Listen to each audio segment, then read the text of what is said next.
Good afternoon. You will be watching a video related to anthropology and ossification and also osteology. In this video we will be talking about a lot of things, mainly about the introduction this day, but throughout the seminars we will be talking about different types of information about the bones. And today now we will discover some information introductory for our couple of seminars on the next on the YouTube. Yeah, and then let me first introduce you myself.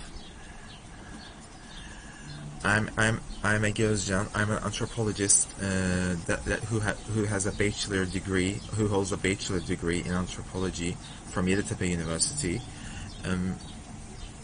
I have graduated recently, and it was 2 years ago.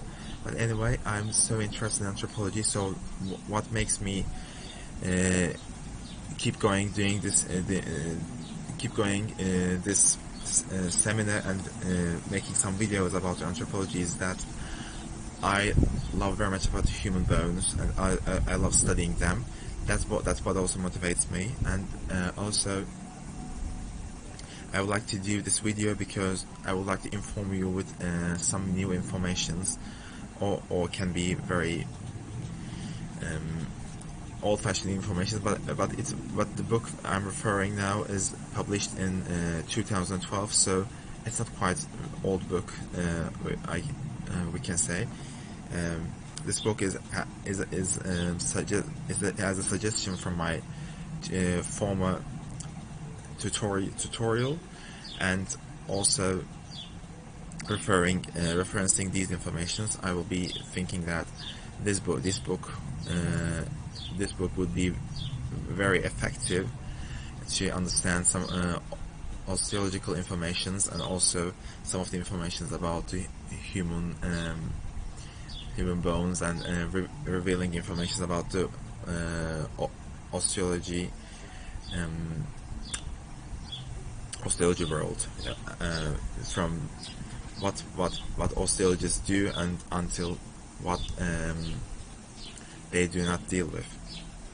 Anyway, so I would like to start with my video shortly introducing some information about human osteology. First of all, osteologists are mainly anthropologists. Of course, there is some information. There can be some information not related to these informations, but I can tell you that, in a way, that anthropology is a study of humans, and osteology is a study of bones. So when we consider that anthropologists work on excavations and also other parts of the world, and then different parts of working area, and which is on the ground of soil, anthropology. We can say that anthropologists are the ones who deal with osteology mainly, because they work for humans. And also, let's investigate some ideology about osteology, from where they work, and then how they connect those working areas with anthropology.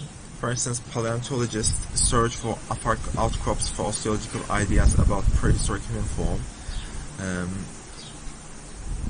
Paleontologists are the groups whose studies mainly the diseases, but also osteologists work with the paleontologists. Also, osteologists can be somehow paleontologists, because we also osteologists also study some diseases, which reveals some parts of formula on the skin. And also, when we think about the paleontologist condition, they search for offer outcrops for osteological ideas about prehistoric human form. Meanwhile, archaeologists disclose the osteological remains of the inhabitants of Herculaneum. So in this process, they study inhabitants who perished as Mount Vesuvius erupted, burying them with their possessions.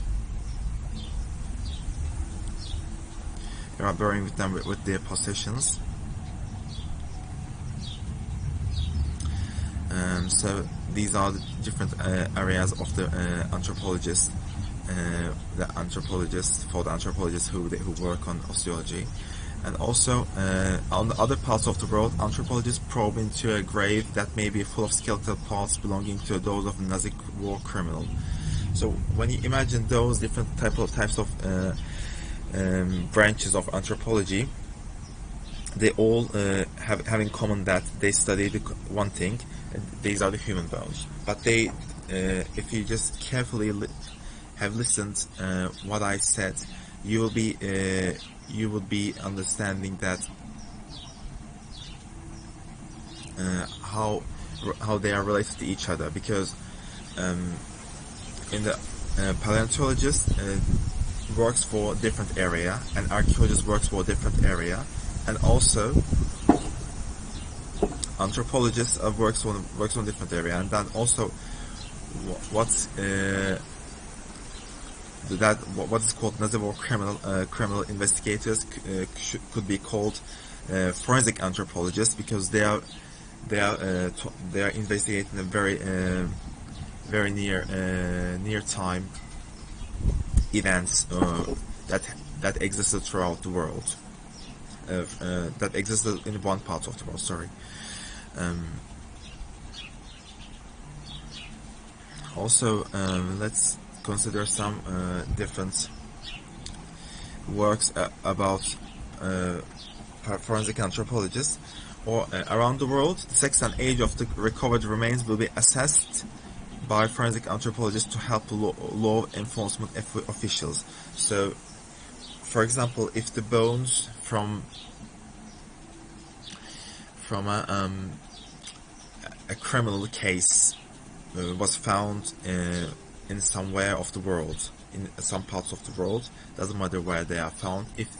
If that case contains a lot of bones, which relates to criminal case, then the forensic anthropologists deal with them, because they help the law enforcement officials to reconstruct the past, and how the reconstruct the past, and to deal.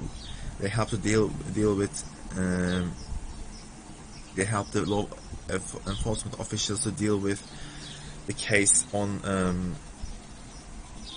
a fact related to finding what crime has happened in the near future, near past.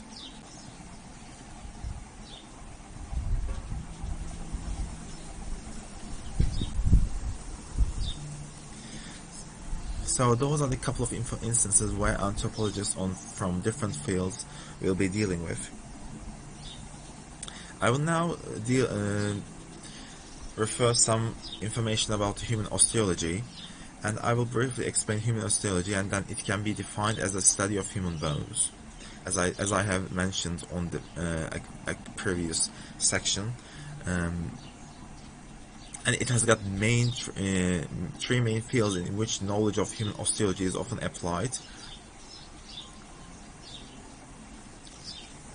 One of them is the osteological work, which aims at to find identification of the later deceased people, and these processes are usually done in a legal context. This work, which relates to public forum, most often a court of law, is called forensic osteology, a division of forensic anthropology. So, as we see in here clearly, forensic anthropology deal with the crime cases mainly, which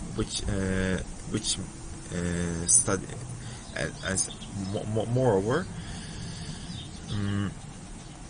Forensic anthropology deals with crime cases, and furthermore, they deal with the bones who has remained from crime. The other two contexts in which knowledge of human osteology is commonly applied are historical. The other two contexts can be related to ancient times, or purely paleontological, as with the Eocene pericultural hominids of Africa. So when we think about the other two contexts, it can be related to ancient times, as I said, and purely paleontological. So this cannot be going to ancient times. Ancient times, not only the 500 BC, but it may be the 100,000 BC, because when you go to purely paleontological times, you really go back towards you really go backwards until the Paleolithic time at least. So also the paleontologists and paleoanthropologists deal with the study of humans who are related to each other, and who has lived in the world in 100,000 years ago.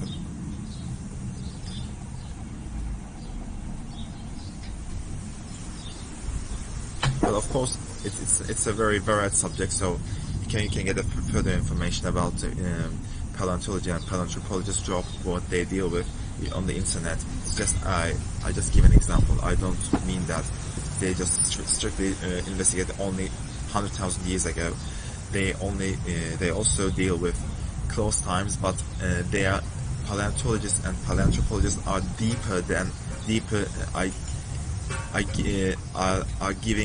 going backwards in time and space more than 20,000 years ago, at least.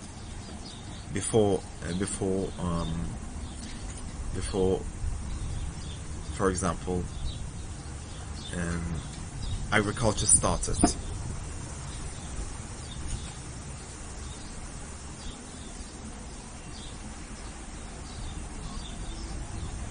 If the context is relatively recent, then it would be a part of an archaeological record.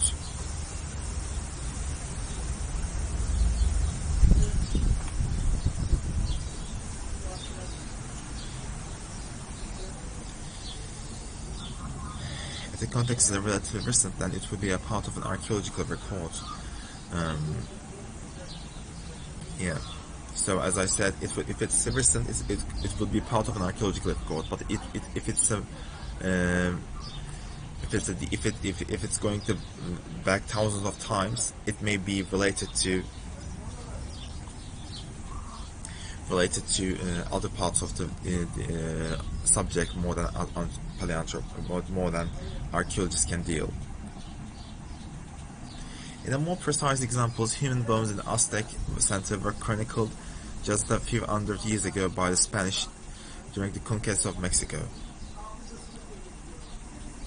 So when we think about that case, osteological analysis of materials from such cultural circumstances is routinely undertaken as part of archaeological research. So what is more about the archaeology is that archaeologists focus on cultural residues of former human occupations, yet they try to obtain as much information from skeleton remains of the ancient inhabitants as possible. Also, it became fashionable to refer to the study of human remains from archaeological context as bioarchaeology. Furthermore, skeleton anatomy shows the combined action of genus and environment. So when we will be dealing about skeletal anatomy, we will further refer to these subjects, genus and environments, throughout the book. And as we approach there, we will be mentioning on much about the information. It's possible to determine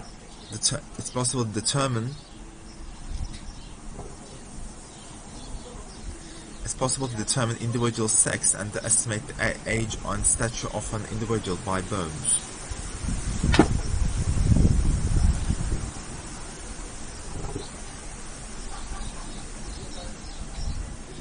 both to determine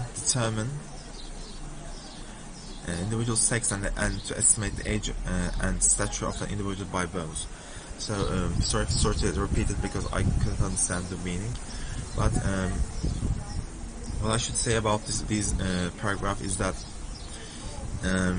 we can understand the individual's sex, and we can understand their individual's age and stature by looking at bones. So bones gives us a close clue information about the individual's sex, and then also the age about the individual when they died, when he or she died. Also, stature gives us very glimpses of information about estimating the age, and also individual sex can be. I'm not sure about this part, but I'm sure about it's possible to estimate age and stature of an individual by bones. This is definitely, but or you can also determine individual sex by looking at bones of an individual. Study of skeleton helps to discern a variety of pathologies from which the individual may have suffered.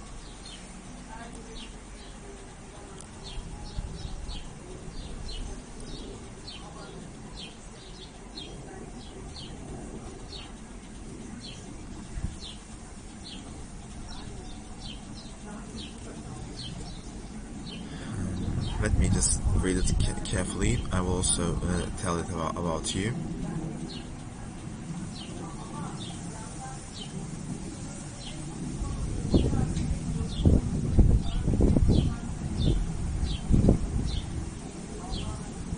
So when we investigate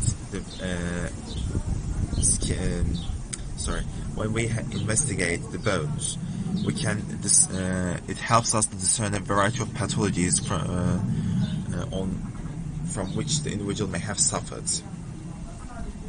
So this is very important point. So we can understand some pathological information about the bones by looking at it.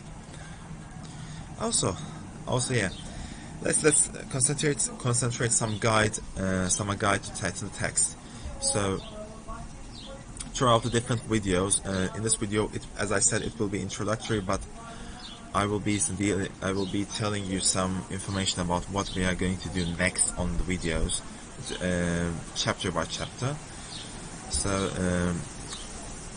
let me just first explain about the aim of forensic osteology.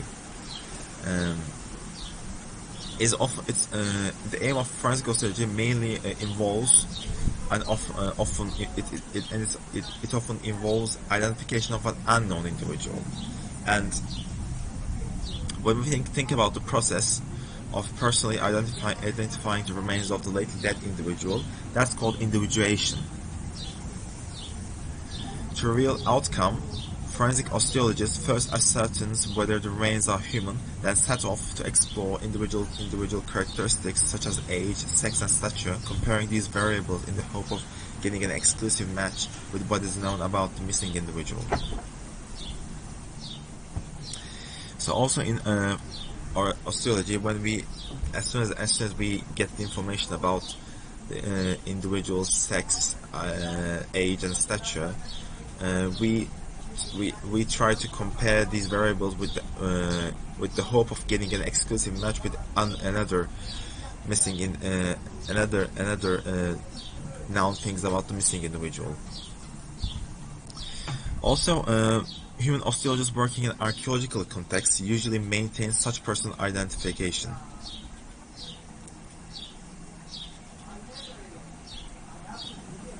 And their concern rather lie with characteristics of an individual and with the insides and skeletal remains of individual.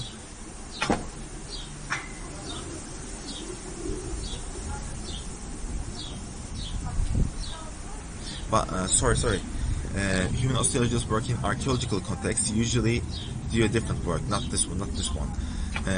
Their concern rather lie with characteristics of individual and with the insides that skeletal remains many of individuals representing biological populations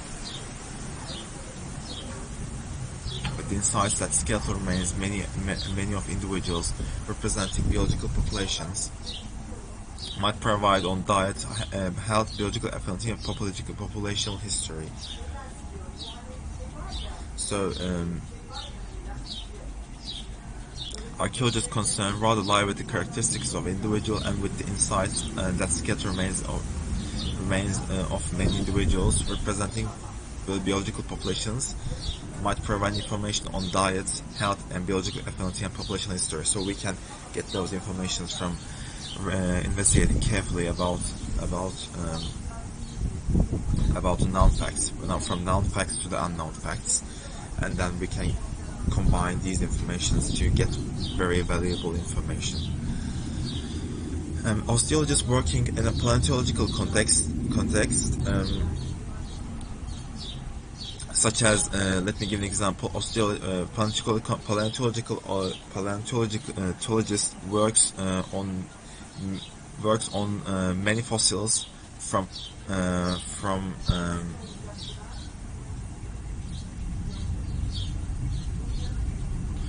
many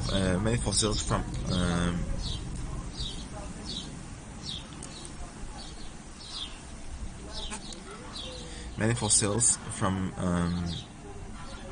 different age groups and are found in archaeological context, and they are interested in using the normally rare fossil remains of human ancestors and other relatives to learn about all the things and also to discern evolutionary relationship between them.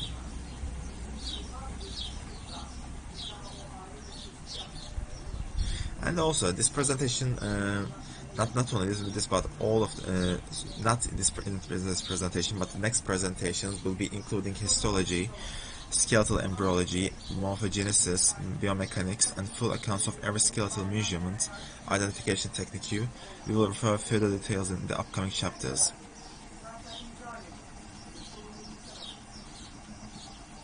The book that I'm going to reference by telling focus on two basic questions that any human osteologist must answer. Are the bones human, and how many individuals are present? And no matter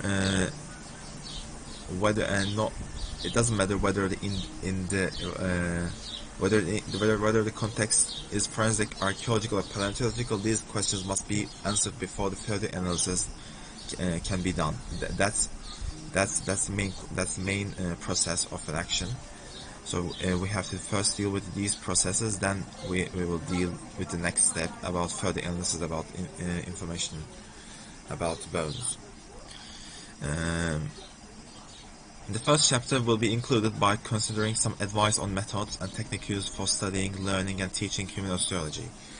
And in chapter 2, the key points will be mentioning about anatomical terminology. And this chapter 3, skeletal growth, will be further discerned, and the function of bones, the teeth, joints, and the major internal structure will be presented.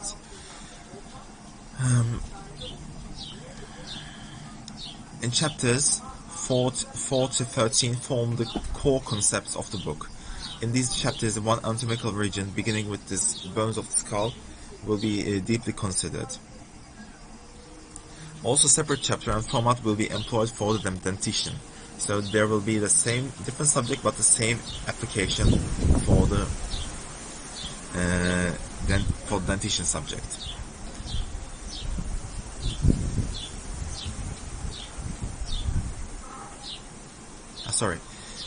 There will be two different subjects, but they're going to be considered similarly. In addition to these informations, a brief account of phylogenetic history of the body segments and osteological elements will be described in chapter 4 to 13. Each bone will be shown individually by means of photographs and computerized tomographic sections as far as possible. And ossification of each element will be assessed under section growth, and we will be probably be dealing with growth section separately from chapters. And There are furthermore information that we will be talking in the next presentation. But let me tell you some some information about mainly about the other sections. There will be non-metric traits section which identify and describe the characters most widely used in human osteology. And also in chapter 15, the subject will be including to deal with the discovery and recovery of osteological material. In chapter 17, ethics in osteology will be told.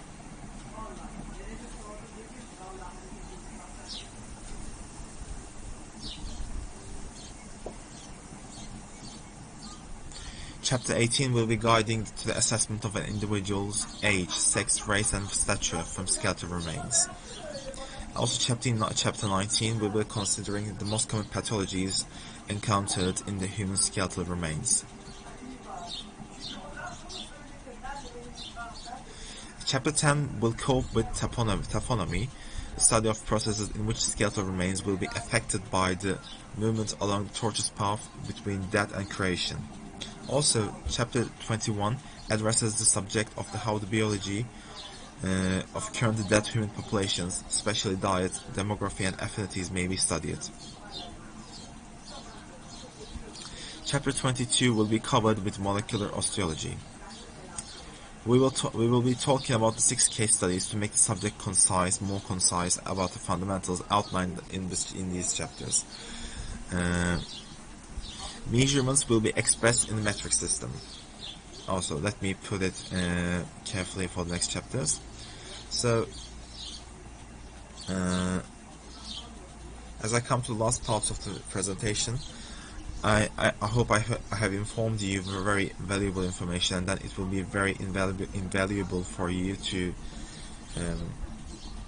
understand the osteology and the main remarks of osteology.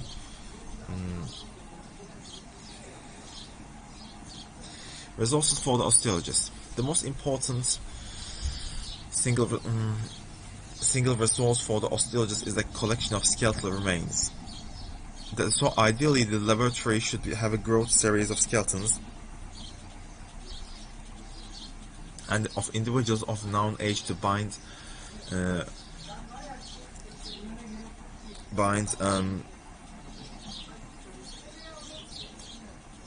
sorry, I cannot catch. Bind mounted skeletons of plentiful individuals, as well as element collections in which many individuals of known sex, age, occupation, pathology are represented. A collection of skeletal remains from a variety of non-human animals. It's very important as it represents a collection of fossil hominids. Also, the laboratory should also have a full set of casts of standard comparative sets, such as the ASU dental trait plaques and the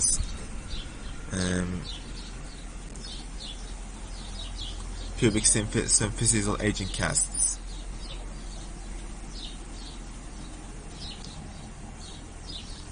A full set of osteometric instrument is invaluable as it is related to having access to a radiographic facility for radiographs and the computerized scans according to the book. Also, access to cadaver for dissection in a human anatomy laboratory is also very desirable. Outside of these facts and information, a key resource for the human osteologist is a comprehensive corpus of publications.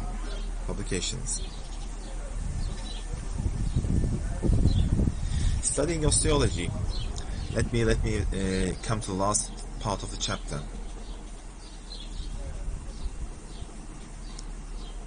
The ability to identify skeletal material is a skill that can be acquired only through intensive study of actual specimens. Because intact elements are rarely found in failed paleontological situations and only sometimes found in the archaeological and forensic contexts.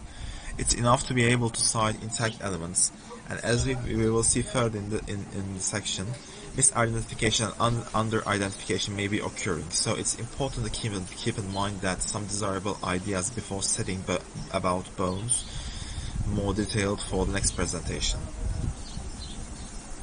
Learning to identify the bones and teeth can be slow and painful and frustrating. but the rewards make the effort worthwhile. What makes the effort essential is that the loss of scientific data and the professional embarrassment caused by misidentification. A great way to reinforce and extend your learning is to partner with another motivated student and challenge each other with numerous mock quizzes. After you have identified a few bones or few fragments using the book and your notes whenever necessary, it will be better to challenge your partner to identify with one of the more difficult pieces in 1 minute or less without referring to the book, notes, other skeletal comparative material. So these resources that I get from the book is that tells about mainly the information how you quickly learn about information about new how you can get quickly how you can quickly learn. I mean, osteological information and to avoid misidentification and under identification. And it's important to do the mock quizzes, as I said, and do a competition do a competition between each other, so you can challenge each other, and then without referring to the books, notes, and other skeletal or comparative materials, you can be learning easily with your partner.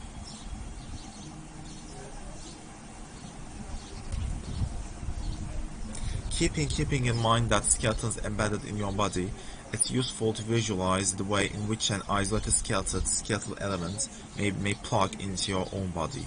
This tip is particularly good for identifying and siding teeth. When identifying the side of any identified skeletal element, all the osteologist has to establish three axes: the plural axis, pronounced axis. In spaces,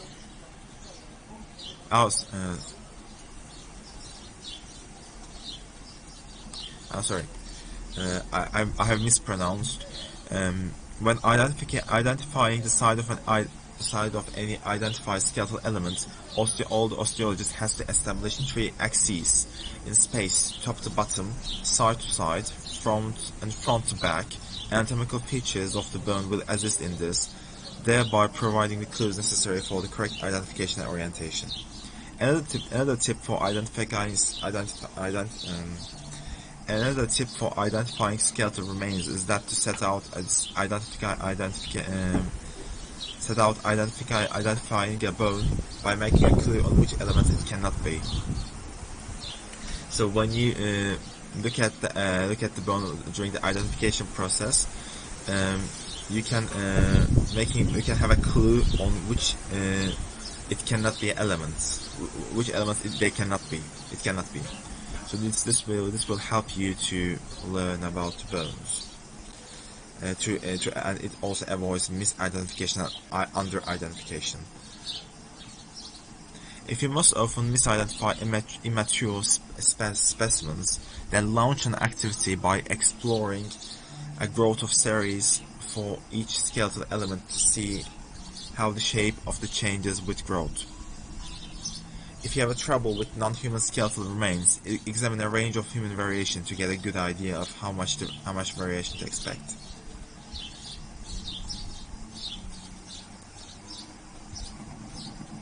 If you're just confused,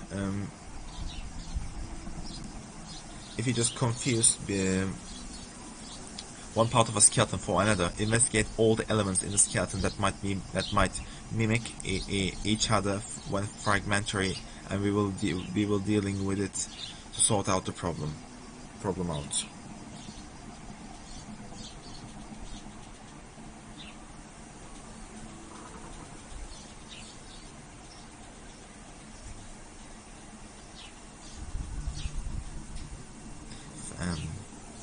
So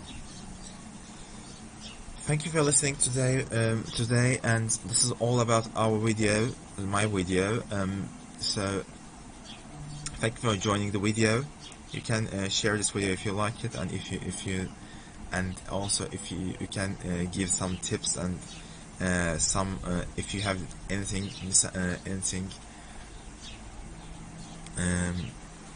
anything you do not understand from my pronunciation, you can type on to the comments, and I will be dealing with it. Thank you for listening.